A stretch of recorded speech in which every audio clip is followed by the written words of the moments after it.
মালাকুল মউত আল্লাহকে প্রশ্ন করছিলেন, দায়িত্ব তো দিছেন, পুরা করতে হবে, কোনো দ্বিমত নাই।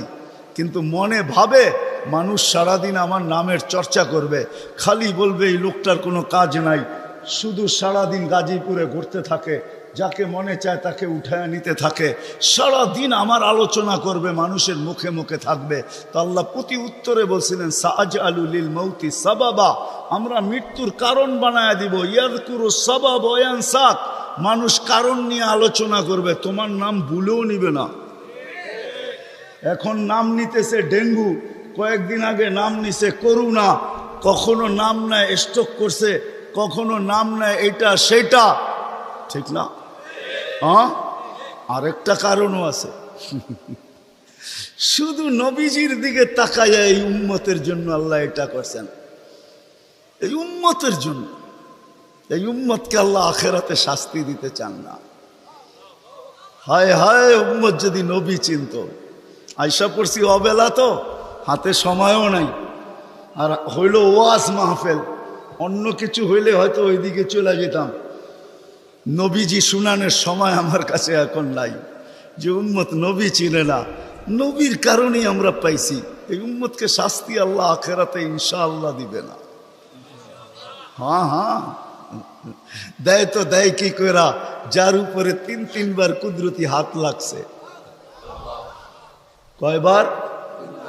সৃষ্টি লগ্নে একবার, বাছাই পর্বে একবার। আমরা বাছাইকৃত উম্মত। হুয়াজতাবাকুম জাহিদ, শুধু শুধু বলেন নাই, জাহিদু ফিল্লাহি হাক্কা জিহাদি।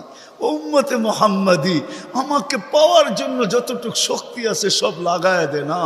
তোমাদের সেজদার জায়গা দিয়া নূর ফুটা বাহির হবে, নামাজ আর উজুর জায়গা দিয়া নূর ফুটা বাহির হবে, আর কারো বাহির হবে না, তোমাদের বাহির হবে। কেমন নূর? ইয়াসা বাইনা আইদিহিম ওয়া বিআইমানিহিম, নূর সামনে ঘুরতে থাকবে, ডাইনে ঘুরতে থাকবে, বামে ঘুরতে থাকবে, পিছে ঘুরতে থাকবে। রিয়াদুস সালিহিনের কিতাবে হাদিসে আছে, নবীরা পর্যন্ত দেখা আক্কা বাক্কা খাবে। এরা কারা? উম্মত তো খাবে, খাবেই।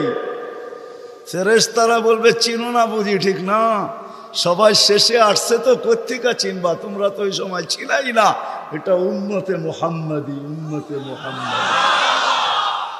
আজকে এই উম্মত নবী চিনে না, দাবি জানে না। শেষ জায়গায় চলে আসছি, আর কিন্তু লম্বা হবে না। আল্লাহর দাবি আমাদের কাছে, আল্লাহকে রাজি করো। যদি এই ছোট জীবনটা সুখে থাকতে চাও, আল্লাহ পাওয়া ব্যতীত সুখ হবে না। রব্বে কাবার কসম, যদি আল্লাহ পাওয়া ব্যতীত সুখী হইতো, তাহলে দুনিয়ায় সবচেয়ে বেশি সেলিব্রিটিরা আত্মহত্যা কোনোদিন করত না। সবকিছু পাওয়ার পরেও নিজের পিস্তল নিজের মাথায় লাগতো না।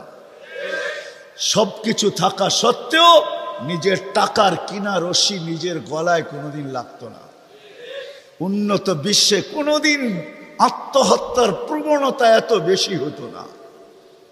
আমাকে বুঝাইতে হবে না, আমি চিনি জাপানে আত্মহত্যা কোন জায়গায় করে।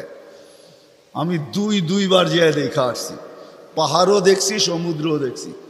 আমাকে বুঝাইতে হবে না, আমি চিনি আমেরিকাতে সেলিব্রিটি কয়জন আত্মহত্যা করছে, যাদের নাম মাটিতে পিতলের অক্ষর দিয়া খচিত করা আছে। আমি ওদেরকে চিনি লস এঞ্জেলিসে।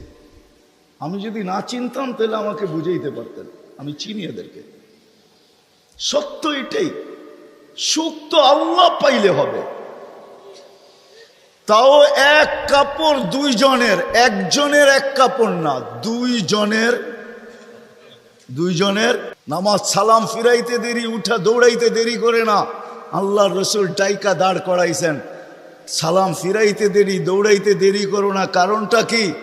নামাজের পরে দোয়া আছে, তসবিহ আছে, তাহলিল আছে। আমি কথা বলি, তুমি শোনো না। চোখের পানি ছেড়া দিয়া বলতেছে, ইয়া রাসূলুল্লাহ, দুইজনের এক কাপড়। দেখেন দিলে লাগে কিনা। দুইজনের কয় কাপড়? এক কাপড় দুইজনের।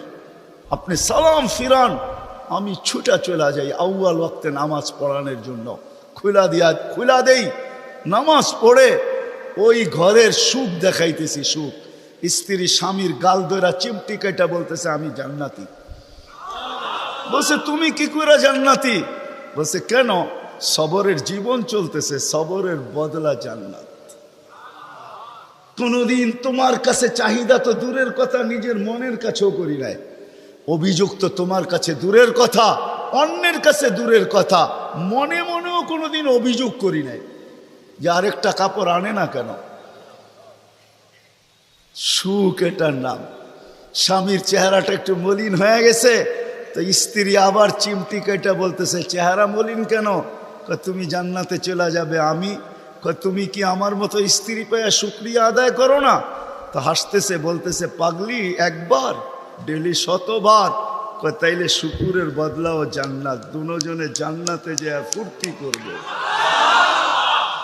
আজকে ইতিহাসের পাতায় খুঁজলে পাওয়া যায় ইব্রাহিম ইবনে আদহাম রহমতুল্লাহের জীবন অতি অল্প কথায় চেঞ্জ হয়েছে, পরিবর্তন হয়েছে। উনিও কিন্তু রাজা ছিলেন, বলখ নামী এলাকার বাদশাহ ছিলেন, যেটা এখন ইরাকের অন্তর্ভুক্ত। ঐতিহাসিক নাম যদিও বলখ, বর্তমানে ওই নামে তার নাম নাই বিদায়, চিনতে অনেক কষ্ট হয়। তো উনি অনেক কথায় ওনার জীবন চেঞ্জ হয় নাই, অল্প কথায় জীবন চেঞ্জ।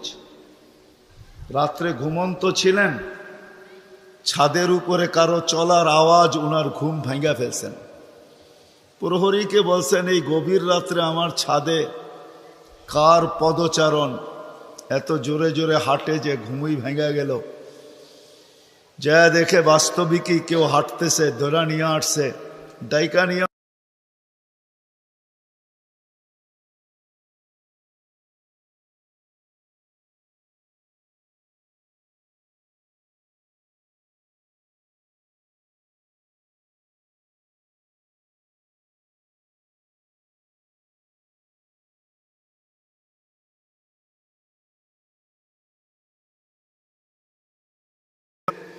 তুমি উঁচ খুঁড়ছে চলে আসছো ছাদে।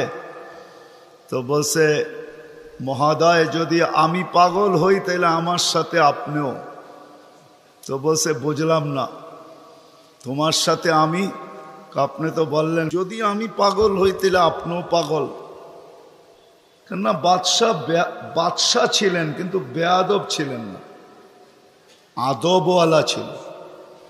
তো বাদশাহ বলে শোনো, আমি পাগল এটার প্রমাণ দাও, তোমারটা তো আমি দিলাম। তো বলল বাদশাহ মহোদয় যদি ছাদে উট খুঁজা পাওয়া না যায় তো রাজপ্রাসাদে বসে আল্লাহ পাবেন কি করে?